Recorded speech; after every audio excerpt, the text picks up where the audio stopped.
Authenticity is more than being yourself. It's more than allowing yourself the room to be who you are and to make mistakes, to grow and to be vulnerable. Yes, that's the foundation of being authentic.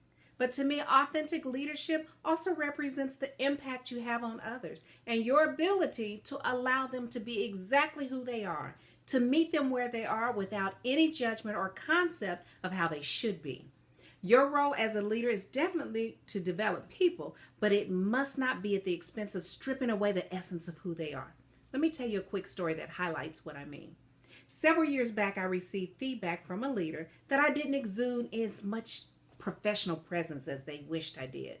I was a little chatty with my clients and casual, and I seemed to cross the lines between client and direct report relationships and personal relationships. I started all my discussions kind of catching up on the latest happenings, and they didn't think that was professional.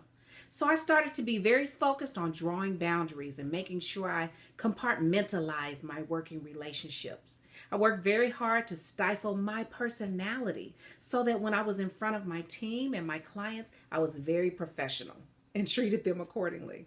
And when I tried that way, people knew what I stood for as a manager, but they didn't know who I was as a leader. And that's a very big difference. Surprisingly, it didn't take long before feedback came that I didn't appear to be genuine. People wanted to know if everything was okay with me. See, the problem was they knew exactly who I was as a leader, and they weren't seeing that person anymore. You can imagine how confused I was, and I decided right then that I can be only the D that I am. I smile a lot, I laugh a lot, and I laugh loud. I'm really loud. I like to tell quirky stories to get my point across, and I feel other people's emotions, and I might even show it. And I have to realize that that doesn't negate my strength, but it shows that I care. I learned that being me resonated so much more with others than any imitation of someone else. So the question now is, who are you? What is your leadership journey? What is your story? Do people know what motivates you, what inspires you, what causes you to lose sleep at night? Do they know your journey? What got you to the place where you are now?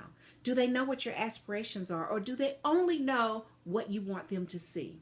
You see, times have changed for leaders in the 21st century, and we have to do things differently. We can't hide behind a mask. We have to bring that mask down and let people see the real you. So now we want you to share your leadership story. Tell us how you communicate your needs, your emotions, your personality. How do you create value in a way that draws people to you?